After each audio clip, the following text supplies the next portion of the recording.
জয় মা তারা, জয় মা দুর্গা। তো আজকের রিডিং থাকছে লিব্রা বা তুলা রাশির জাতক জাতিকা, তাদের জন্য 2026 কীরকম যাবে। 2026 ট্যারোট স্প্রেড কি বলে লিব্রা বা তুলা রাশির জাতক জাতিকা, যাদের সান জোডিয়াক অথবা চান্দ্র রাশি লিব্রা বা তুলা, তাদের জন্য 2026 কেমন যাবে, 2026-এর প্রথম 6টা মাস কেমন যাবে, আমরা আজকে সেটাই দেখব। আর একটা কথা, এটা পার্সোনাল রিডিং নয়, পপুলেশন রিডিং, সেই জন্য যতটা মিলবে ততটাই নেবে, যা মিলবে না সেটাকে ফিল্টার আউট করে দেবেন। আচ্ছা, এখানে আমরা 6টা মাসের জন্য 6টা কার্ডস নেব এবং you are struggling so much with some past connections. 6টা মাসের জন্য আমরা 6টা কার্ডস নেব, সেগুলোকে ক্লারিফাইও করব। আর তার সাথে একটা কথা বলে রাখি, লিব্রা যারা এখানে চান্দ্র রাশি হিসাবে তুলা দেখছেন, অবশ্যই আপনি লিস্টে গিয়ে আপনার সান জোডিয়াক সাইনটাও দেখে নেবেন। যদি আপনি আপনার সান জোডিয়াক সাইন না জানেন, সেক্ষেত্রে চ্যানেলের ডেসক্রিপশন বক্সে কিন্তু আপনার বার্থডেট হিসাবে সান জোডিয়াক সাইন দেওয়া আছে। সো আজকে আমরা দেখে নেব লিব্রার জন্য 2026 কেমন যাবে, 2026-এর প্রথম 6টা মাস কেমন যাবে for Libra 2026 first half, 2026 first half for লিব্রার জন্য কেমন যাবে 2026 তুলা রাশির জাতক জাতিকা। Okay, your cards are coming.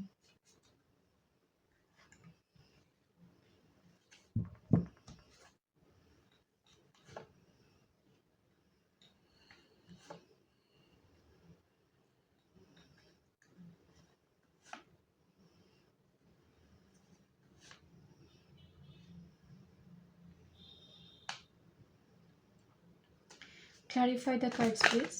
তুলা রাশির জাতক জাতিকা, তুলা রাশির জাতক জাতিকা লিব্রার জন্য clarify the cards please.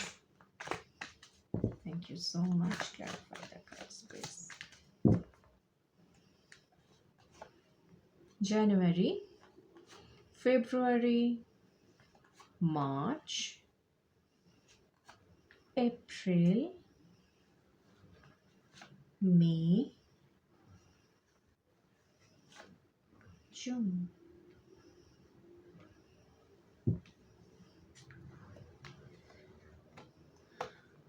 ওকে, আচ্ছা, তোমাদের এই মাসে বছরের লিব্রা বা তুলা রাশির জাতক জাতিকা, তোমাদের কিন্তু বিশেষ সাবধানতা নেওয়া প্রয়োজন, বিকজ অফ তোমাদের চারপাশে কিছু মানুষ আছে যারা তোমাদের একদমই ভালো চায় না। তোমরা হয়তো এমন সময় এসে তাদের মুখোশটা বুঝতে পারলে যখন বুঝে আর কোনো লাভ নেই। সুতরাং প্রথম থেকে তোমাদের কমিউনিকেশন, তোমাদের চারপাশে মানুষের ওপর তোমরা নজর দাও, কার সাথে কতটুকু কি শেয়ার করছো সেই জিনিসগুলো দেখো, কারণ ডিসেপশনের এনার্জি আছে, যে কোনো মুহূর্তে তারা তোমাকে ব্যাকস্ট্র্যাক করতে পারে। Okay, so coming to your January Libra, জানুয়ারি তোমরা বছরটা শুরুই করছো এই ব্যাকস্ট্র্যাপ দিয়ে। I am sorry to say, but যেরকম কার্ডস আসবে আই হ্যাভ টু সে। টাকা পয়সার দিক থেকে কিন্তু খুব সাবধান, টাকা পয়সা চুরি যাওয়ার একটা ব্যাপার থাকতে পারে এই সময়টাতে, বা ফাইন্যান্সিয়াল লস কেউ জেনে বুঝে তোমার করালো, এই রকম জায়গা তৈরি হতে পারে জানুয়ারি মাসে। আরও একটা কথা, ইকুয়াল গিভ অ্যান্ড টেক পাবে না, কারণ এরকমও হতে পারে হয়তো অফিসে তোমরা একটা প্রজেক্টে কাজ করছো, তুমি হয়তো সব কাজটা করলে কিন্তু নাম অন্য কারোর গেল। জাস্ট ফর অ্যান এক্সাম্পল আমি কথাটা বললাম, এটা সম্পর্কের ক্ষেত্রেও হতে পারে, চাকরির ক্ষেত্রে হতে পারে, বিজনেসের ক্ষেত্রে হতে পারে, এবং যে কোনো জায়গায় হতে পারে যে তোমার ইকুয়াল গিভ অ্যান্ড টেক পাবে না, এবং সেখানে কেউ তোমাকে ব্যাকস্ট্র্যাপ করবে, এরকম এনার্জি নিয়ে কিন্তু বছরটা শুরু হচ্ছে। এবং আমার যতদূর মনে হয় তোমরা মানে বছরের শেষটাও এরকমই একটা পেইনফুল এনার্জির মধ্যেই আছো, যেখানে তোমার কষ্ট পেতে হচ্ছে। বাট ডোন্ট ওয়ারি, ফেব্রুয়ারি থেকে কিন্তু আমাদের সময় অনেক টার্ন ওভার নিচ্ছে। ফেব্রুয়ারিতে গিয়ে তুমি কিন্তু নিজেকে এসব থেকে দূর করবে এবং তোমার হিলিংয়ের দিকে তুমি খুব নজর দেবে, কেউ স্পিরিচুয়ালিটির দিকে নজর দিতে পারে, এবং কি করে হয়তো কেউ মেডিটেশন শুরু করলো, কেউ নিজের অরা ক্লিন করলো, মানে এই রকম কিছু ছোট ছোট যে আমরা মানে উপাচারগুলো করি, যেগুলোর ওপর আমাদের ডে টু ডে জিনিস অনেক রকমভাবে চেঞ্জ হয়ে যায়। তুমি কিন্তু সেই জিনিসগুলো ম্যানিফেস্ট করবে তোমার লাইফে, যে কীভাবে কি ম্যানিফেস্ট করলে তোমার লাইফে হিলিং আসবে, এই দিকটার দিকে কিন্তু তুমি নজর দিচ্ছ। এবং এবং ফেব্রুয়ারি মাসে কিন্তু তোমার জন্য ম্যাজিক, মানে এমন কিছু তোমার নিউজ আসতে পারে যেটা থেকে কিন্তু তুমি অনেকটা এই যে ক্ষতটা তৈরি হয়েছিল আগে সেটা কিন্তু কমে যাচ্ছে, কারণ তুমি কিন্তু ম্যানিফেস্ট করছো, মানে ম্যানিফেস্টেশন কিন্তু কাজও করবে। আচ্ছা, মার্চে কোনো নিউজ আসতে পারে সাডেনলি, বা কোনো সাডেন কোনো কমিউনিকেশন হতে পারে যেটা তোমার মনে হতে পারে যে আমার পক্ষে টু মাচ টু টেক, মানে তোমার স্ট্রেংথ দরকার ওই জিনিসটা সহ্য করার জন্য। এবং সহ্য করার জন্য মানে বলছি কোনো নেগেটিভ ওয়েতে না, মানে ধরো তোমাকে আসলে যে তোমার এখনই একটা কোনো জব হয়ে গেছে যার জন্য তোমাকে হয়তো মানে ১ সপ্তাহের মধ্যে ট্রাভেল করতে হতে পারে। তো এই জিনিসগুলো, বা কাউকে একটা এক্সট্রিম কন্ডিশনে হঠাৎ করে ফেলে দেওয়া, বা সম্পর্কের ক্ষেত্রেও ধরো তুমি অনেকদিন ধরে কারোর সাথে তোমার কানেকশন নেই, হঠাৎ করে সেই পার্সনটা এসে তোমাকে বলল যে okay fine we move on, মানে এরকম একটা কিছু। তো যে জিনিসটা তোমাকে তোমার স্ট্রেংথের দরকার হতে পারে এই রকম একটা পজিশনে কিন্তু তোমাকে ফেলতে পারে মার্চ মাসটা। এবং মার্চ মাসে গিয়ে অ্যাকশন ওরিয়েন্টেড মাস, ভীষণ স্পিডে যাবে মাসটা তোমার জন্য। এবং তোমাকে কিন্তু ট্রাভেল করতে হতে পারে। এই যে তুমি ম্যানিফেস্ট করছো একটা ফেব্রুয়ারি মাসে, যে ম্যানিফেস্টেশনের মধ্যে দিয়ে আছো, হয়তো অনেক জায়গায় অ্যাপ্লাই করছো, অনেক জায়গায় আম খোঁজ খবর নিচ্ছ, নেটওয়ার্কিং করার চেষ্টা করছো, সেইটা কিন্তু আস্তে আস্তে ফল দিচ্ছে তোমার মার্চ মাসে। এবং তারপরে 4th মান্থে এসে কোনো পেন্ডিং অ্যাপোলজি তোমার কাছে আসতে পারে।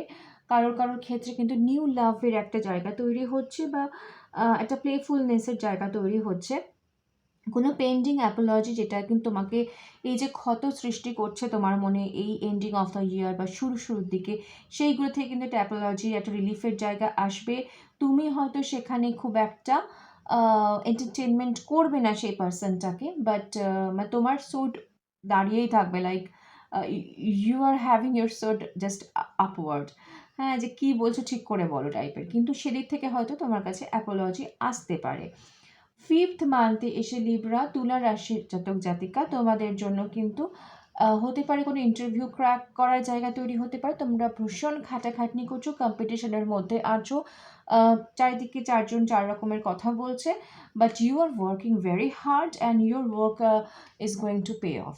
মানে তুমি কিন্তু ভীষণ মানে ব্যস্ততার মধ্যে দিয়ে আছো, কাজের দিকে ভীষণ অগ্রগতি, একটা উন্নতি, হয়তো তার জন্য তোমাকে অনেক ওভারওয়ার্ক করতে হতে পারে, but it's a good card for work progress. এবং যেটা কিন্তু তোমার end of the 6th month জুনে এসে কিন্তু একটা ফল দেবে, নিউ অপরচুনিটি তোমার জন্য অপেক্ষা করছে। কারোর ক্ষেত্রে কিন্তু বিবাহের দিক থেকে খুব ভালো যোগ, সম্পর্কের দিক থেকে তোমরা হঠাৎ করে কারোর সাথে প্রেমে পড়ে যেতে পারো, নতুন সম্পর্ক জীবনে শুরু হতে পারে। কারণ এই যে একটা সম্পর্কের জায়গা তৈরি হচ্ছে, নিউ লাভ কানেকশন আসে, সেটা কিন্তু খুব সুন্দরভাবে ব্লুম করতে পারে। বিয়ের কারো ক্ষেত্রে তো বিয়ের যোগও আছে। তো জুনে এসে কিন্তু সম্পর্কের দিক থেকে একটা সুস্থিতি আসছে। এই মেন্টাল কনফ্লিক্টসগুলো বা এই যে ক্ষতগুলো শুরু হয়েছিল সেগুলো কিন্তু আস্তে আস্তে মিলিয়ে যাচ্ছে। স্টার্টিংটা একটু টাফ থাকলেও উইথ ডিউ প্রগ্রেস কিন্তু তোমরা নিজেদের যথেষ্ট স্টেবিলিটির দিকে নিয়ে যাচ্ছ। 2026-এ তোমাদের জন্য অপরচুনিটি ওয়েট করছে। তোমরা নিজেদের মানে নতুন স্কিল শিখছো, নতুন স্কিল যেটা তোমাকে আরও মানে নিজের জায়গাতে আরও স্কিলড বানাচ্ছে, আরও পারফেক্ট বানাচ্ছে, ম্যানিফেস্ট করছো, নতুন কমিউনিকেশন করার চেষ্টা করছো, এবং আলটিমেটলি তোমার জীবনে কিন্তু একটা শান্তির জায়গা, একটা পিসফুল একটা সম্পর্কের জায়গা তৈরি হচ্ছে। বিজনেসের ক্ষেত্রে, কেরিয়ারের ক্ষেত্রে কিন্তু নিউ অপরচুনিটিস ওয়েট করছে, সম্পর্কের ক্ষেত্রেও যেমন আমি বললাম। তো মোটামুটি ওভারঅল তোমাদের এই 2026-এর প্রথম 6টা মাস ভালো থেকো, দেখা হবে, কথা হবে। জয় মা তারা, জয় মা দুর্গা।